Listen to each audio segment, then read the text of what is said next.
All right, I'm going to try and do a quick run through of construction here today. A perpendicular bisector. That's going to take the line and the perpendicular part means it's going to intersect at 90 degrees. The bisector part means it's going to cut it into two equal parts. So in order to do a perpendicular bisector, basically I just need to put the point at one end of this. I'm going to use my compass. And I'm going to find where it's equal distance from both ends.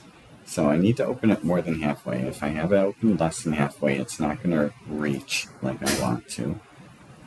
So as long as I have it open more than halfway, I can find the distance from here, because it's the radius of a circle.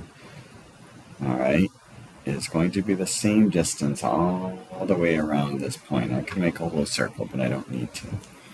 And as long as I keep this the same, from this point, I want to measure the same distance away. So this is the same distance from here as it is from here. And where they meet, it's the same distance from both sides.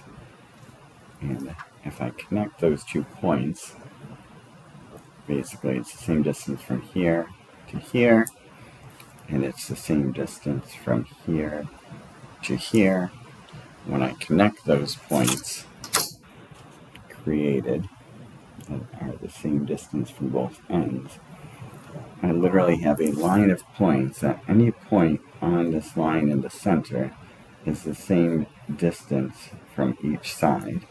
It creates a 90-degree angle, and it splits this into 2 equal parts, making this the midpoint.